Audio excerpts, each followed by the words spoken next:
My name is Jose. I'm a student at ISSA. I'm a certified trainer and also going for my strength and conditioning certificate. Today we're going to do a little training video of what to do for a sprinter that's in track. I have my brother helping me. He's the one holding the camera. He was a college athlete in high school as well. He did cross country and track, and he's going to be the one helping me today. And today we're going to focus on strength and plyometrics. We're going to start with a 5 to 10 minute warm-up. It won't be on the video because it's simple. You just do like a quick little jog, get the blood flowing, make sure the muscles are warmed up, and then you would do 5 stretches of whatever you're working out that day. And for today, it's legs, so everything lower body. You would do groin. We're going to start with a groin stretch for about 20 seconds, and do a 10-second rest in between the sets, and then about 30 seconds of rest in between the stretches themselves. We do the groin stretch, quad stretch, hamstring, and then also calf stretch. And then we move on to weight training. And then the weight training is to be ideally 90% of your 1 rep max, because the reps are going to be from 4 to 6 reps. We're going to have 3 sets with 60 seconds of rest in between each set. We're going to do squats, lunges, calf raises, and move on to plyometrics. And plyometrics are going to be, at least for 2 of the exercises, going to be 30 seconds of work with 10 seconds of rest in between. And then the last workout would be, we'll have cones set up about 10 yards apart. So the first workout will be box jumps, work on explosion. Then we'll have calf jumps, which work on your calves and also explosion as well when you run off the line. And then sprint starters, which we have cones set up about 10 yards apart. You're going to start at one, sprint to the other cone, set up again and sprint back. And that'll be 1 set. We can do 5 sets of that with 10 seconds of rest in between. And then it'll have 60 seconds of rest in between each exercise. And then after that, we'll cool down with a little 5-minute jog, 5 to 10 minute jog as well. And then we'll end it with the same stretches that we started with. And that's how it's going to go today.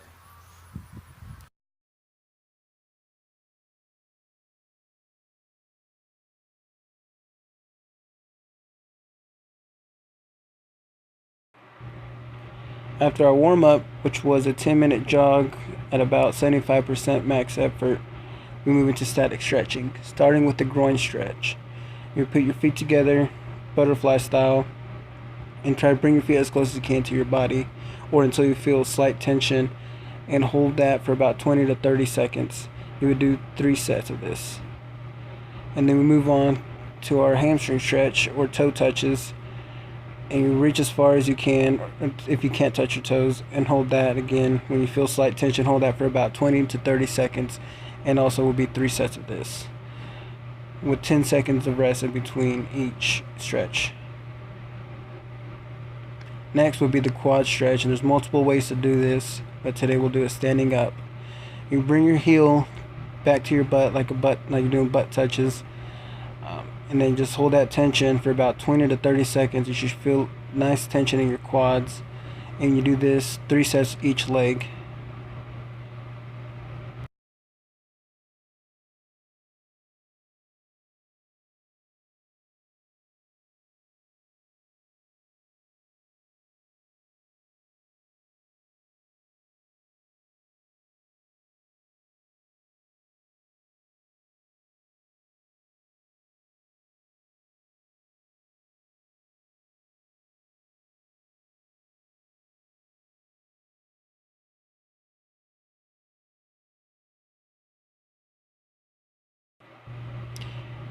And we finish with a calf stretch.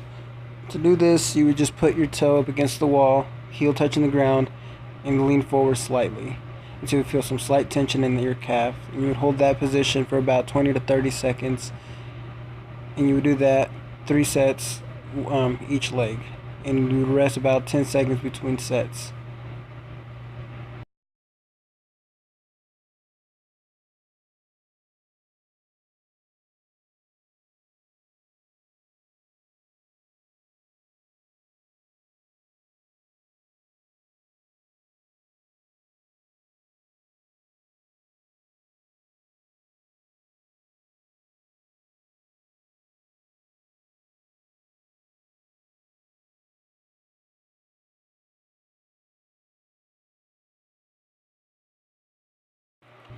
The first exercise we start with is a squat. You would do 3 sets, 4 to 6 reps. To do this, you would put your feet about hip width apart, squat down till your legs are at least parallel, and making sure your back stays straight and your head stays up. The weight should be around 90% of the 1 rep max.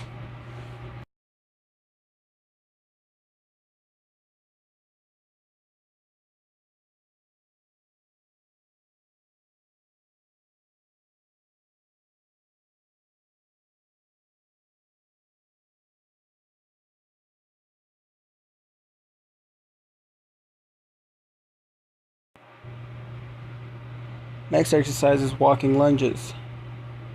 Same thing, 3 sets, 4 to 6 reps. To do this, you would take a big step forward and come down to like a kneeling position.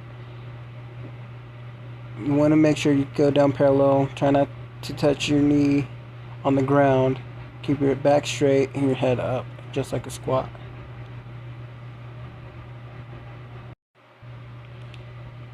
The weight should be around 90% of the 1 rep max.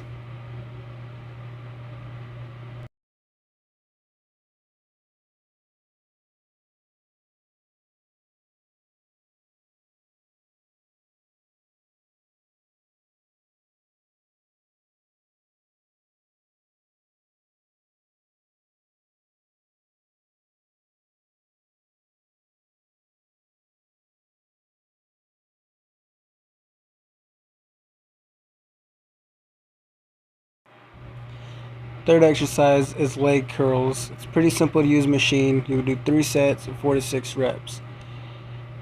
You would use weight that's about 90% of your 1 rep max, and just focus on the form and just getting that nice squeeze in your hamstrings.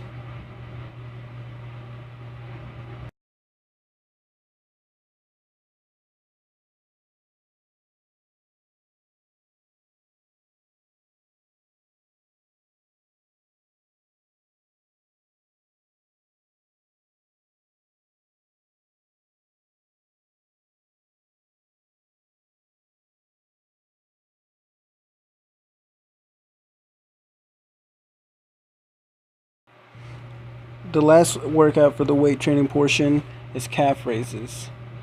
You would stand with your feet about hip width apart, just like a squat, and then you just push up with your toes. There's also different variations of this exercise, but today we went with the Smith machine. And the weight should be about 9% of the 1 rep max. And again, it would be 3 sets of 4 to 6 reps. You want to explode up, hold the weight for a second, and then lower it back down slowly.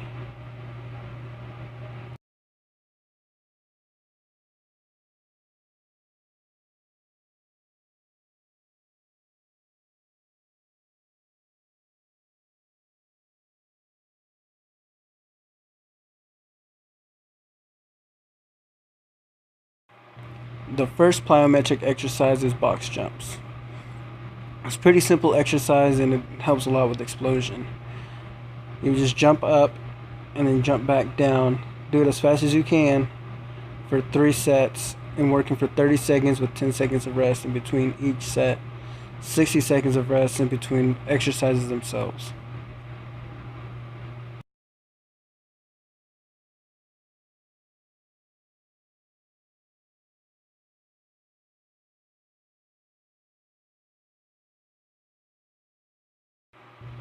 The next exercise is calf jumps, which would help with explosion and speed. To do this is very simple. It would be almost like you're doing a calf raise, except you're trying to jump off the ground.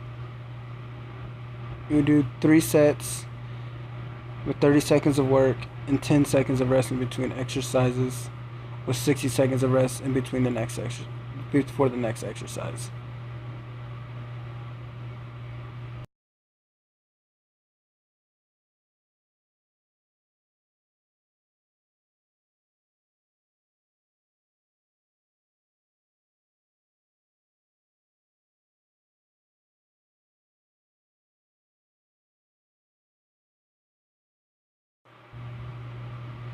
Sprint starters, which will help focus on getting off the line.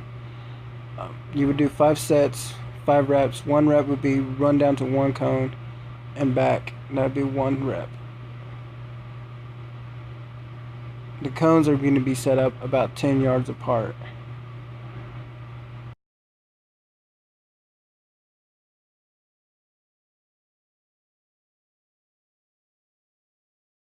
Now that you kind of seen the exercises, we would obviously end this whole workout with a cool down, a 5 to 10 minute run. Just kind of let the body cool down, and then end it with stretches after that, the same stretches you started with. And now that you've seen what this was, it's more like a moderate version of what you should really be doing. But then again, it also depends on your athlete. I just didn't want my brother to get injured or anything. But it would just depend on your athlete whether you crank up the intensity or lower it to focus more on the form itself. Whether advanced athlete or beginner, you can still use this regardless. It'll benefit both. And I hope you really enjoyed this video.